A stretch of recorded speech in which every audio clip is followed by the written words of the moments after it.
Welcome to Bookworm Dash, the home where stories from the pens of South African writers come to life. Here, you'll discover captivating Afrikaans novels, Afrikaans short stories, and English tales to enjoy while doing your daily chores or simply relaxing. Thank you for visiting us. Please give us a like and subscribe so we can continue sharing more stories and help our channel grow. We welcome your comments, positive or negative, as every bit of feedback helps us improve. All copyrights belong to the respective writers. Sit back, relax, and enjoy the story. The Song She Left Behind, written by Katinka. The first thing you noticed about her wasn't the music, it was the silence. She arrived on a Tuesday morning, just as the mist was lifting from the hills above Marigold Bend. Her boots kicked up the wildflowers as she stepped off the bus that only came twice a week. Nobody had expected her. But nobody asked questions either. Not in Marigold, where secrets faded into the hills like old songs half forgotten. She wore a long, faded dress that matched the sky before rain, and her coppery hair tumbled in soft chaos down her shoulders. Slung over her back was a scuffed guitar case, and in her eyes, something broken. Something brave. Old Mrs. Calloway, who ran the bakery near the bus stop, peeked over her glasses and muttered to no one. Another one come to hide or heal. And she was right, though it would be weeks before anyone knew which it was. The girl gave her name only once, Eden. No surname, no fuss. She took up the spare room above the florist's shop, where the scent of crushed petals lived in the floorboards. The shop owner, June, was too soft-hearted to ask for rent up front and too curious to say no when Eden asked if she could help around the place. By the end of her first week, Eden had learned the names of the flowers and the townspeople's habits. She swept the porch in the evenings and sang under her breath while she trimmed the lavender. But she never played. The guitar remained unopened, leaning against the wall of her room like a memory she hadn't yet dared to face. They first heard her on a Thursday, not at a show, not at a stage. It was the kind of dusk that wrapped itself around the town in shades of gold and violet. Eden was sitting barefoot on the back porch behind the flower shop, her guitar in her lap, fingers hovering, hesitant. Then a chord, soft, slow, followed by another. The notes curled through the air like wood smoke, and before anyone realized it, the townspeople walking home had slowed their steps. A woman paused by the bakery. A child on a bicycle stopped mid-turn. She played like someone who had once been on fire, and now carried only the embers.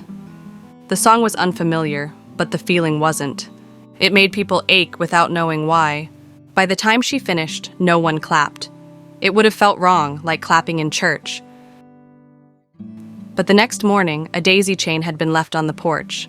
No note, no explanation, just a silent thank you. The florist, June, tried to pry more out of her in the following days. Where did you learn to play like that? She asked one afternoon as Eden tied ribbons around bouquets. Eden only smiled faintly and said, I didn't learn it. I just remembered it. And that was that. She didn't talk about her past, not the city she came from, or the heartbreak she carried in her voice. But sometimes, when she thought no one was listening, she sang again, quietly, for herself, and for something she'd left behind.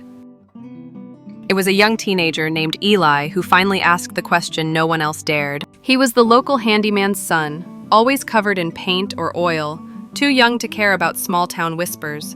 Why don't you sing for people?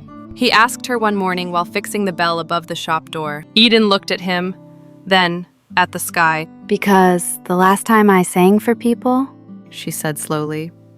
I forgot how to sing for myself. Eli thought about that, then said simply, Well, maybe now you can sing for the flowers. She smiled for the first time in days, and that night, the town heard her again, this time with the windows wide open. But not everyone welcomed the music. Father Briggs, the town preacher, said there was something unsettling about it, that her songs stirred things best left settled. He warned his congregation to be careful of beauty that didn't come from Scripture. Mrs. Calloway just snorted and said, "The girl's got more God in her fingers than most of us got in our hearts." And even the preacher's own daughter, quiet little Ruth, had started humming Eden's melody while washing communion cups. Then came the festival. Marigold Bend held its spring gathering every year, a weekend of pie contests, hay bales, and impromptu dancing under the fairy lights. Eden hadn't planned to go, but June insisted. You don't have to play. She said, Just be there. but by twilight, someone had set up an old mic on the barn stage and was calling for a real voice. And the chant began, "Let her play, let Eden sing." She looked terrified, but she walked onto the stage with a breath in her chest like wind before thunder. And when she sang that night, it wasn't just music. It was confession. No, it was return. It was forgiveness. No one knew the words. The song didn't come from any record or radio. It came from somewhere else. Somewhere inside her, and maybe somewhere older than all of them. And when it ended, she left the stage without waiting for applause. She walked through the crowd, past the lemonade stalls and fireflies, and disappeared into the dark. They found her the next morning on the edge of the sunflower field, asleep under the stars, guitar still in her arms like a lullaby that hadn't finished singing. And when June woke her gently, Eden opened her eyes and whispered, It's still here, the music. I thought I lost it. You never lost it, sweetheart.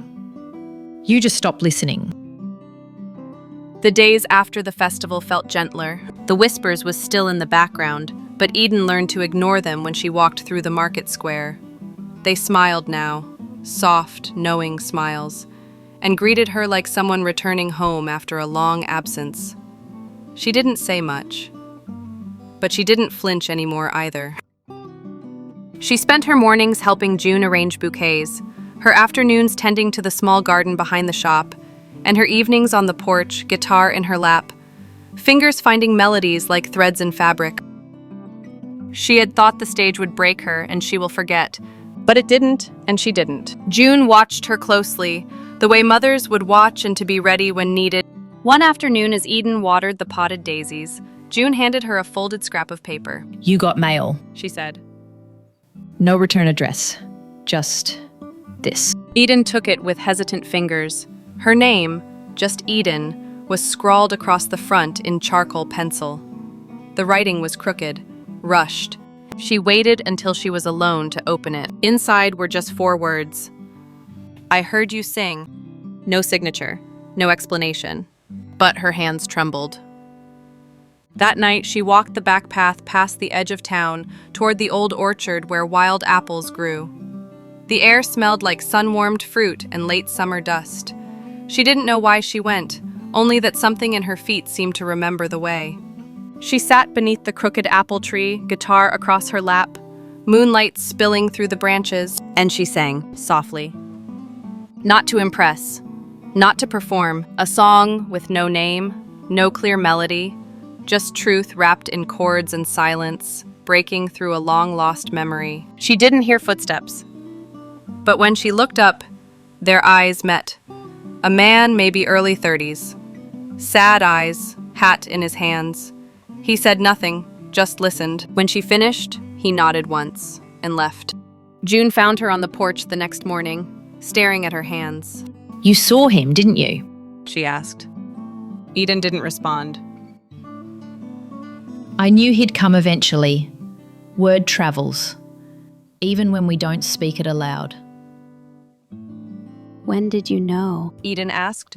June hesitated, then said, The moment I've heard you sing, you may have become a woman and you may have changed, but I'll never forget your voice. Eden didn't ask more. She understood that pain needed time to heal. The letter wasn't the last. More followed. Short, vague. The sky looked like your voice today.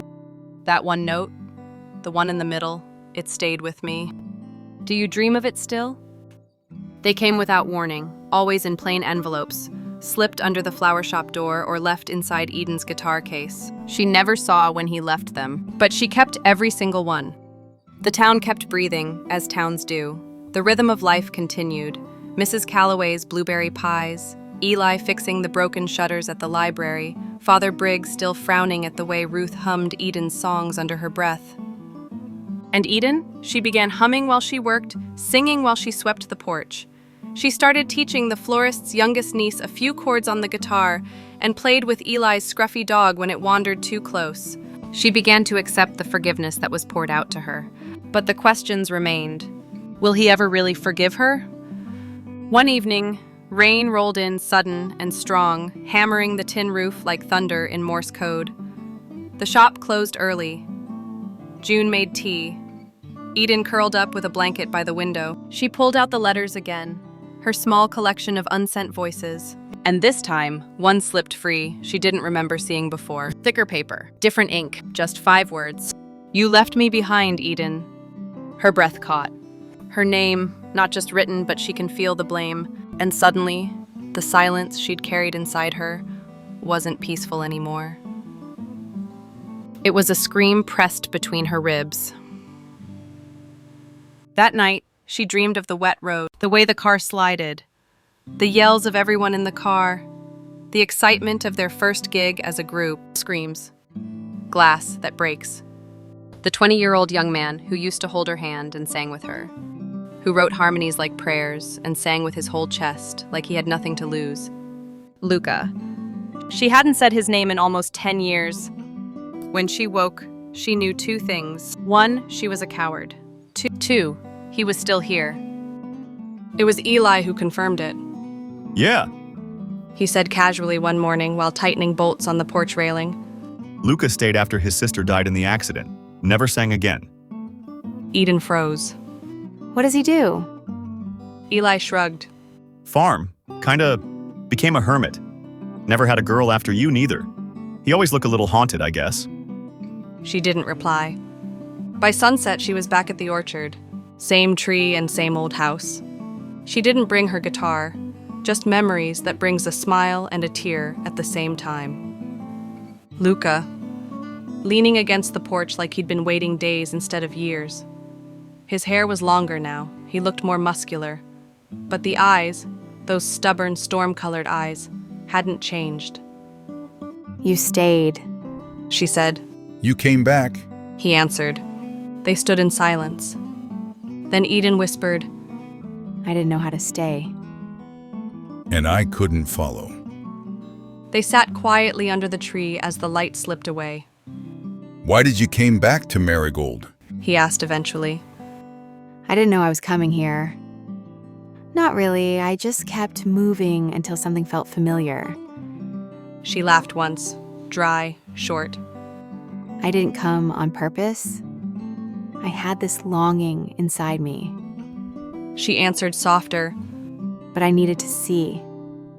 What? I didn't know it was you I was looking for at first, just when our song came back. Edna looked up in Luca's eyes, looking for the forgiveness. The accident wasn't your fault, Eden. Everyone knew it. They didn't touch, didn't cry. They just sat, 2 people with bruises too old to name. The next morning, Eden found a folded page on the windowsill above her bed. If you want to finish the song, I'm at the chapel after dark. It wasn't signed. It didn't have to be. That night, the chapel was empty except for a single candle and a guitar case resting against the pulpit. He sat on the steps like a boy confessing, and she joined him, not as penance, but as promise. They didn't rehearse, and they didn't explain. They just played. A harmony born in silence, shaped in sorrow, carried on the edge of forgiveness. Her voice met his like a river returning to itself. And when the last note faded, neither spoke for a long time. Finally, he said, This was all I ever wanted. Not the fame, not the records, just this. Here. She looked at him and didn't flinch this time. I'm not who I was, Luca. Neither am I. They didn't speak of the future and barely touched the past. But they built something new, not a performance, but a rhythm. He helped fix the rickety fence behind the shop. She taught him how to coax daisies back from wilting. They didn't sing together often, but when they did, the town gathered quietly, as if not to scare the moment away. Old Mrs. Calloway said, "Well, I'll be. The boy's got grief in his bones, but music in his fingertips." and Ruth, the preacher's daughter, began writing her own songs, quietly, on the back of sermon notes. Even Father Briggs softened, though he refused to admit it. Weeks passed. Then one evening, Eden climbed the stairs to her room, opened her notebook, and wrote something new. The song she left behind. Luca. Thank you for listening with us here at Bookworm. Please remember to like and subscribe so we can let you know when the next exciting story is available. Hope to see you again soon.